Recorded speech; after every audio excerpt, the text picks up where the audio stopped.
सलमान शहबाज साहब को मुल्क से निकलने में किसने मदद की थी? जनरल फैज़ ने। ऐसे है कि जैसे आप बाजवा साहब की शान बयान कर रहे हैं।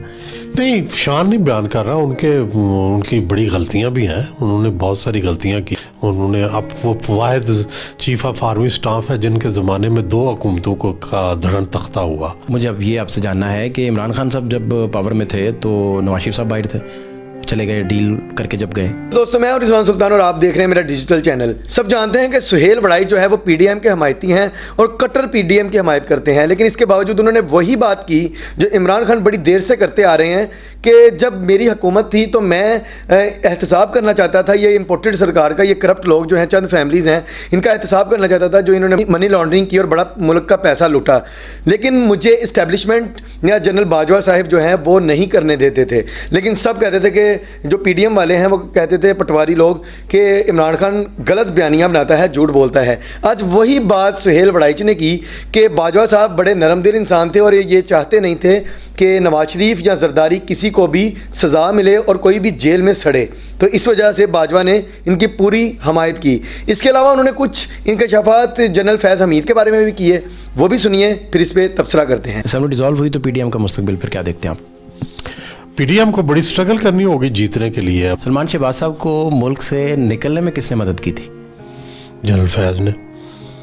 और इधर मरियम बीबी अंदर रहीं और उधर वो जो मशीर एहतसाब थे वो नैब के अंदर जो रिकॉर्डिंग होती थी हमजा साहब की या नवाज शरीफ साहब की या दीगर शहबाज शरीफ साहब की, उसके क्लिप काट के फैज़ साहब को जाते थे। और उधर वो जो आप फरमा रहे हैं जिनका नाम आपने लिया है, वो अपने दोस्तों की महफिल में उन्हें अंकल फैज़ कहते थे, अंकल फैज़ के नाम से। तो ये क्या था, ये कौन किसके साथ था, ये अब आप ही बता दें। मेरा ख्याल है मिक्स था। वो ज़ाहिर है साथ साथ जनरल फैज़ जो थे वो हुकूमत के साथ भी थे और कुछ ना कुछ फेवर्स वो नून को भी कर रहे थे ताकि दोनों तरफ बनी रहे।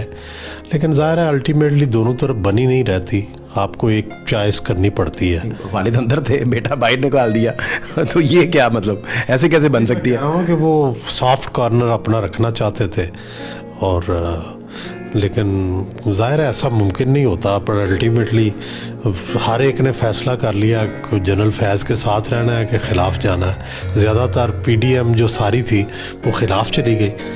पीडीएम ने सारी ने मुश्तरका ही फ़ैसला किया ना कि जनरल फैज़ को नहीं रखना और उनकी जगह नए आर्मी चीफ़ का तकर्रर करना है। तो ये सब ने मुश्तरका फ़ैसला किया है।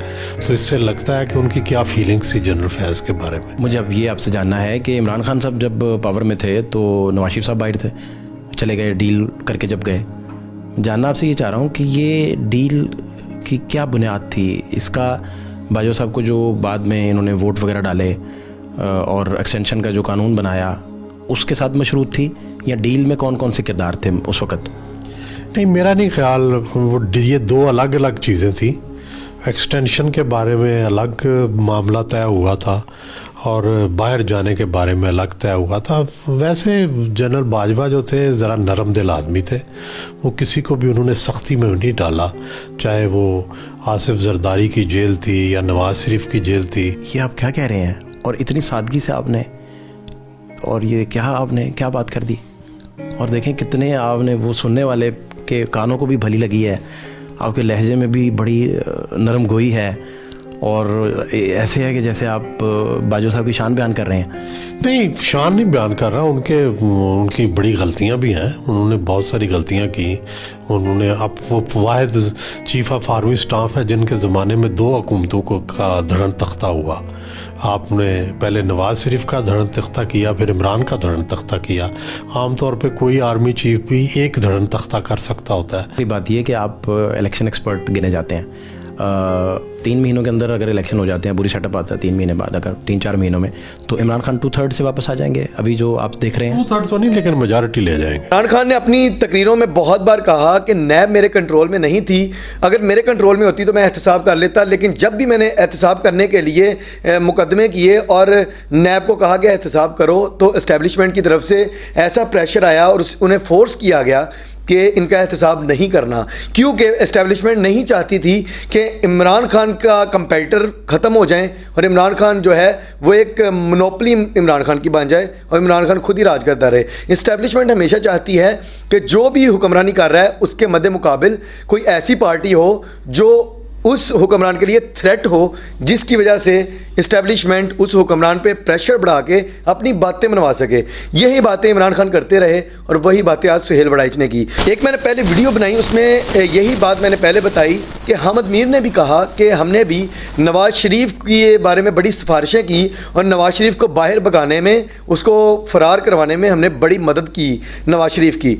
और कहाँ से वो सिफारिशें कर रहे थे, किसको सिफारिशें कर रहे थे और किसके तरले मिनते कर रहे थे हामिद मीर और इस तरह के सहाफ़ी जो हैं।